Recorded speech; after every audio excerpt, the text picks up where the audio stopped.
ګرانو کتونکو السلام علیکم. زه محمد سلمان همدرد د حق غږ پښتو چینل خبري لنډیز کې ستاسو کوربه اوس تاسو پام را اړوم د مهمو خبرونو لنډیز ته. تکا کې وزیرستاني کډوال وایي ژمني مرستې او د خوراکي توکو مرستې دې راسره وشي. په پکتیکا کې میشت وزیرستاني کډوال وایي له یوې خوا ورسره په روان ژمي کې د ژمني توکو مرسته ونه شوله او بل لوري ته له څو میاشتو راهیسې په دې خوا خوراکي توکي نه دي راکړل شوي چې له کبله یې ستونزې نورې هم ډېرې شوي دي. د حزب اسلامي مشر ګلبدین حکمتیار یوې خبري غونډې ته وویل چې تر هغې چې حکومت پاتې بندیان خوشي نه کړي او د متحده ایالاتو او طالبانو هوکړه پلي نه کړي لاریونونه به کېږي او د ولسمشرۍ ماڼۍ به کلابنده او محاصره وي. د ولسمشرۍ ماڼۍ مرستیال ویان دواخان ملپال حکمتیار د څرګندونو ته په غبرګون کې ویلي ولس تیرو ترخو تجربو ته په کتو د دې ترڅنګ چې د نظام ملاتړ کوي چاته اجازه نه ورکوي چې په زور حکومت وکړي او ورته ننوځي.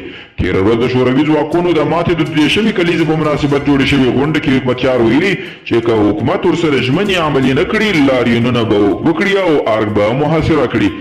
او د روغتیا نړیوال WHO سازمان مشر تیدروس ادحانم کیبریسوس ویلي چې له څه مودې راهیسې د نړۍ په کچه د کورونا ناروغۍ د نوي پیښو د ثبت او مړینې کچه مخ په کمېدو روانه ده.